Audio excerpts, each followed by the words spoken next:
Well, good morning everyone. What is it? It's Sunday morning, about the 3rd of November. I'm just leaving Hokitika here to go for a ride with the Ulysses Westland group. I think the objective is to go up the coast road, that is through Greymouth and up to Punakaiki, and maybe up to Charleston for lunch. Well, this is the meet-up point here.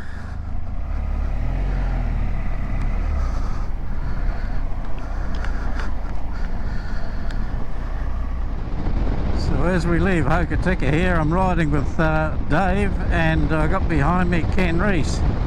They're both in the Ulysses group, and there's more joining us up in Greymouth here on this beautiful ride, and keen to go up towards Fox River today. Fox River's beyond Punakaiki, but not quite as far as Charlton. Well, we're halfway to Greymouth. This is called Kamara Junction. The road straight ahead is on to Christchurch, and if we turn left here at the roundabout, which we're going to do, we move to Greymouth, across the Tirramacau River. This is a relatively new bridge here across the Tirramacau. You used to go on that road rail bridge there to the right that you can see.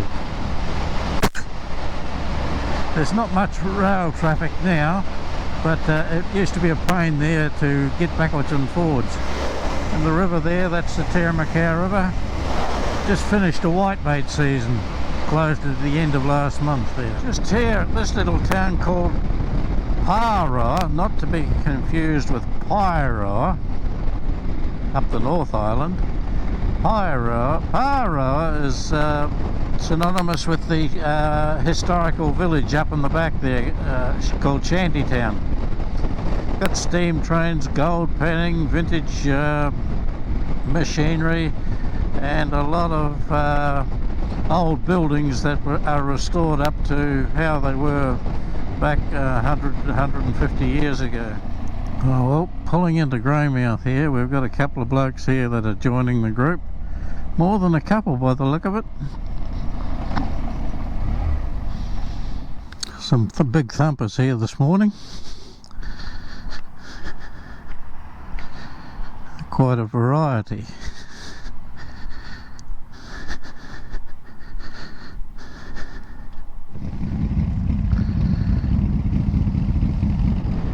Well, as we leave town here, I'm tail-end Charlie. Look at that.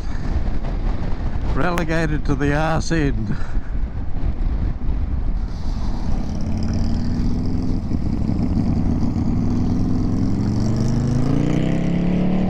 The Greymouth River here. Whitebait season's all over now.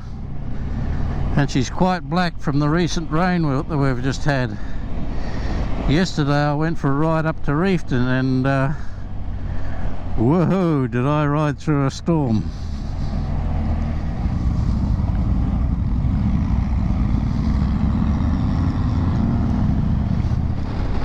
So it's only a short ride here, about 40 k's up to Punakaiki. Bit of sea mist this morning.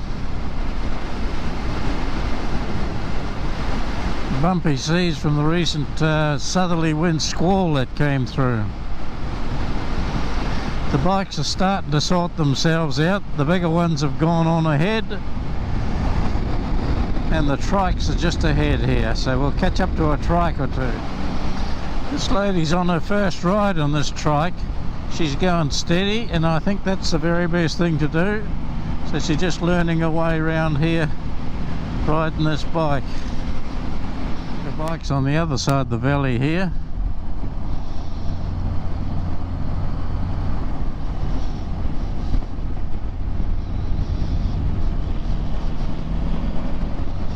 Coal mines are way up this valley as well here. Hadn't come out of there for years, but by the look of the road, oh, it's closed off even.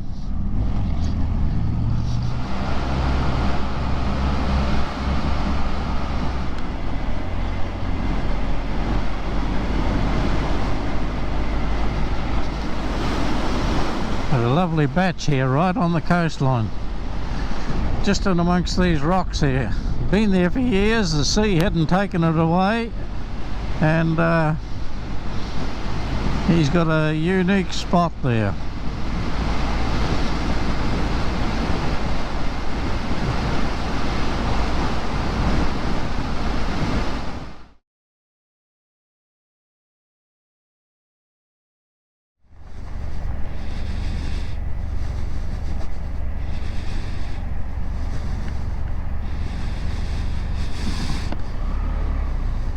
Punakaiki rocks are up here on the end of that little peninsula there.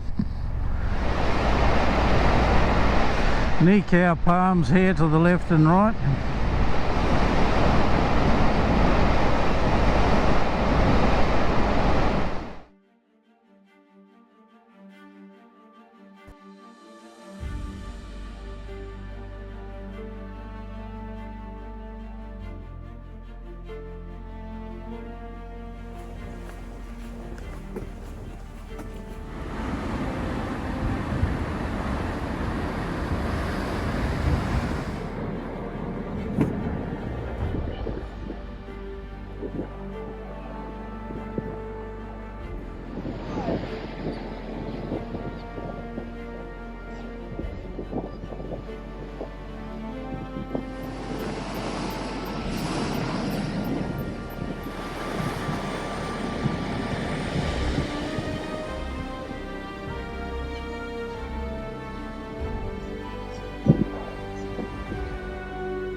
These are called the Barrytown Flats, up through here to the 12 miles away from Greymouth. But you can see a big storm came through here, and the hills are denuded from a big storm that came in and bashed hell out of the mountains here, and the slips fell into the valley. There was a track here that took you on up to the walkways up the top there towards the Croesus track. But talking to the boys there at lunchtime, that hasn't been maintained in a while now because of the cost of doing it, and they just keep the main trail open. This hotel, I looked back there and I seen some exotic breeds of sheep, but there was also a fella here had to go out water buffalo, growing water buffalo and making cheese and trying their beef into beef sausages and burgers and all that sort of thing.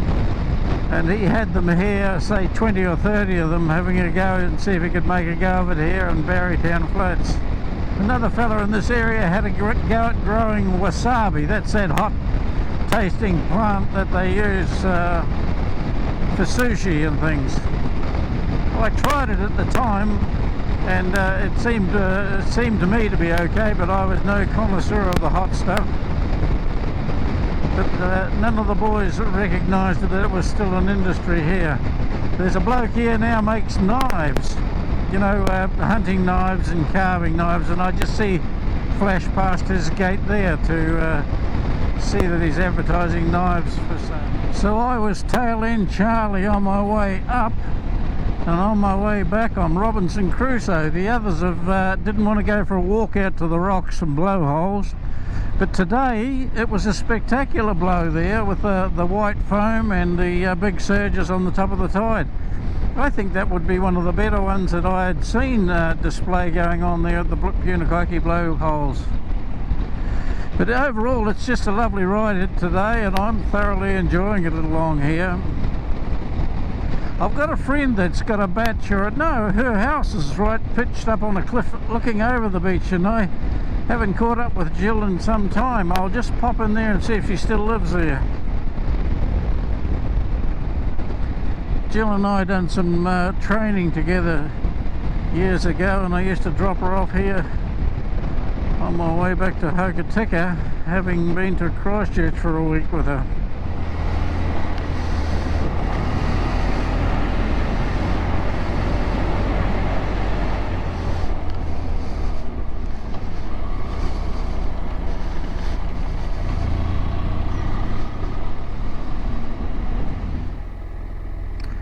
This monument here is related to the big Strongman mine disaster here, where all those men on that plaque lost their lives trying to get the coal out of these mountains here. There's still mining up there at the top there called the Roa mine, but they've all gone to open cast now. Out to our right there is Knight's Point, and that represents the southern point of the Paparoa Range. We'll look back at that from out on the tip at the Greymouth bar. This is an example of the underground mining equipment. See, this here works at the face and digs at the coal and onto an excavator and then loads it onto wagons, and out it goes. And those hoops represent the size of the tunnels down and under the end of the hill here. Coming into a town called Ranga, and up at the back there and under the hill is a place called Denali. They were mining towns for the big mines up in the back there, and they bring the coal down through the Rewanui incline on a tram system, bring it down to the main trunk line so they could get it away to Christchurch and then on overseas.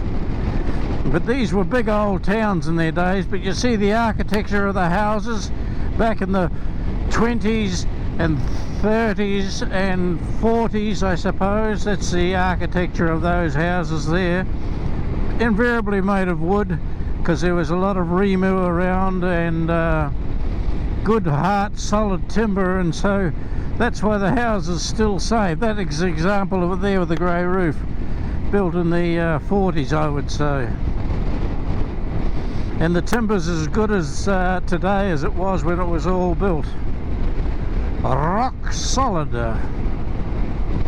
Between these two ridges here, there's the Grey River flows out to the Tasman Sea, and that's why they call it the Greymouth, of course. But we won't go into Greymouth at this stage. We will just go out to the north side of the river here through Blaketown and have a look at the mouth of the river from the south.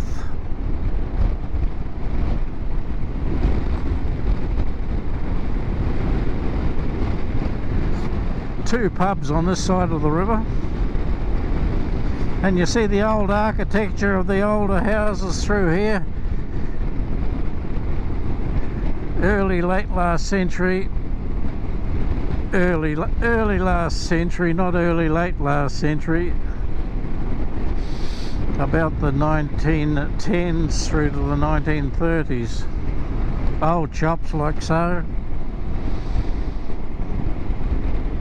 Another one here, an old shop, done up a bit. But invariably that's an older house there, 100 years old. Same as this one here, 100 years old.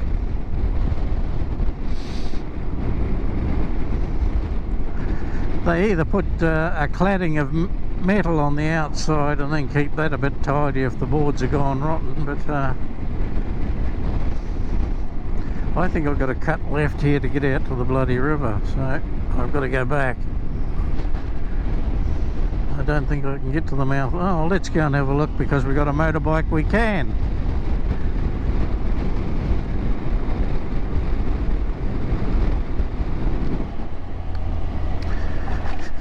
Yeah, no, this is only to the bloody cemetery, I think. I don't know that you can get out the other side here. There's the cemetery there. I bet there's a few old miners in there.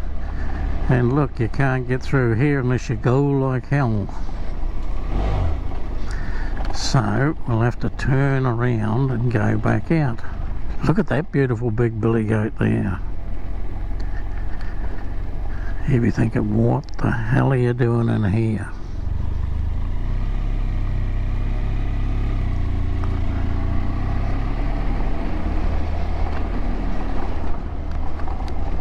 So if any of you are coming down here trying to get to the tip like I am, don't come this way.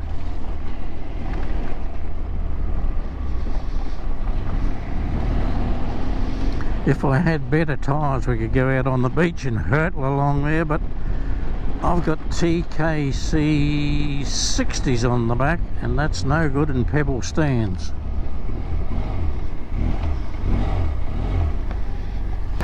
Cobden breakwater is what we're looking for, and I just spotted a sign to say go this way.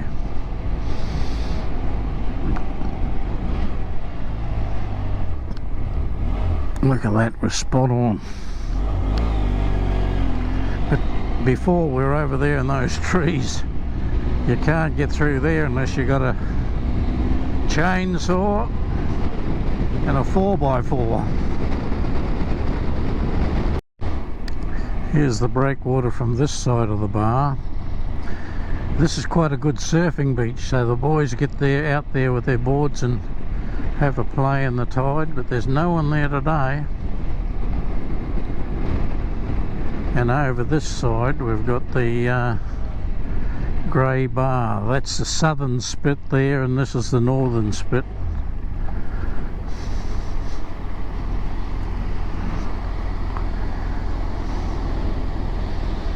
Getting firewood delivered.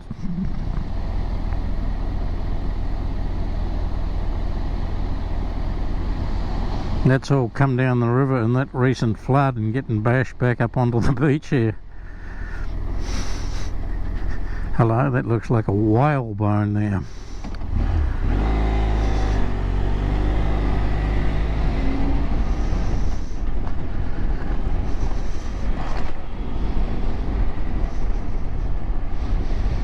Sometimes you can watch boats go out over here on YouTube, and they bloody near go out of sight in the troughs, you know. And there's the dirty floodwater hitting the sea there. That grey stuff's from the rivers down south coming along the coast.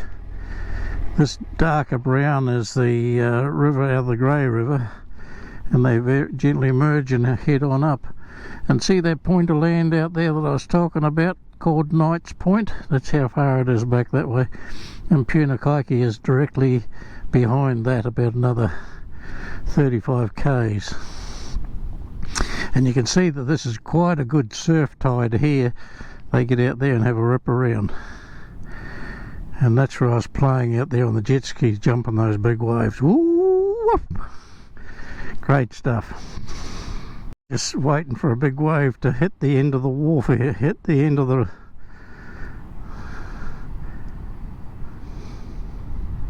like that.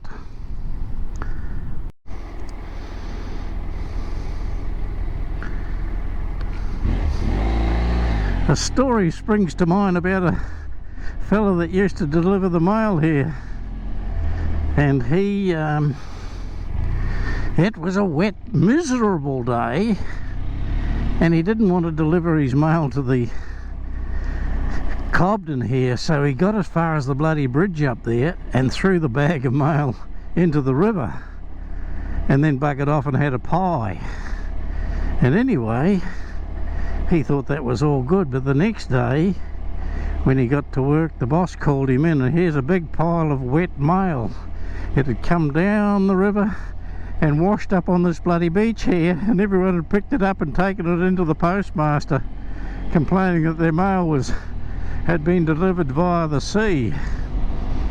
And he no longer delivered the mail in Greymouth in environments. I won't use his name, but I think it's a bloody good story. Well, here we go, going over the Cobden Bridge, as we call it, across the Grey River, and you can imagine the mail drifting down there and out to sea and back up on the beach.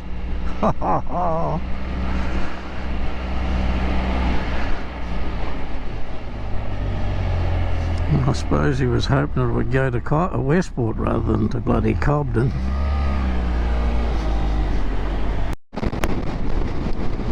I've got a couple of rides coming up with the Ulysses group. The first one is down around, up around the north of the South Island. I think we leave Hokitika, over to Oxford, up to Kaikoura, up to Blenheim, over to Havelock, over to Nelson, down to Murchison and back to Hamner Springs, and then back to Reefton, and then back down to Hokitika. That's over 3 days, and we got pay in advance, and I think there's 6 or 7 or 8 of us going, and that'll be a good chance for me to get to know a few more of the boys on the Ulysses group. And the second one is the TT 2000. Now this is intriguing to me. It's a 2,000 kilometre ride over 48 hours, for God's sake.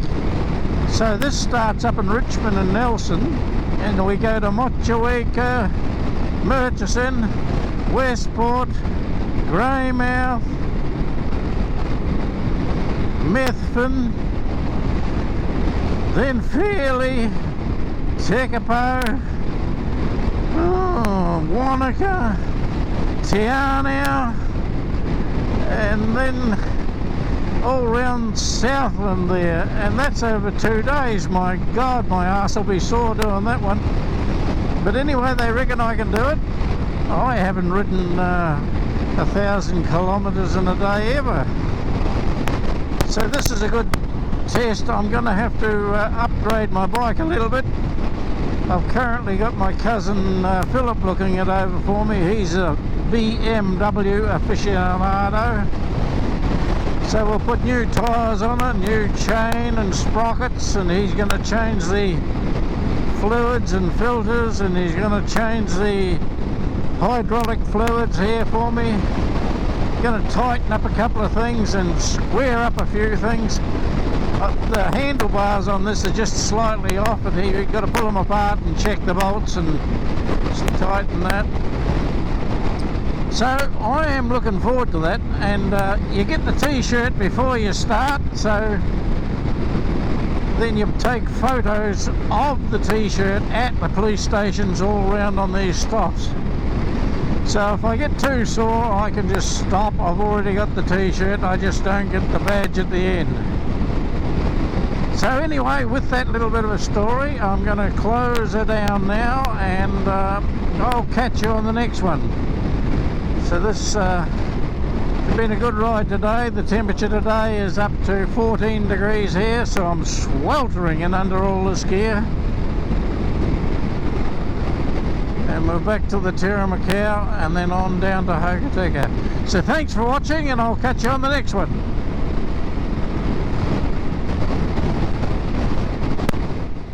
Well, here we are rolling back into Hokitika. How many Ks we done? Only 171.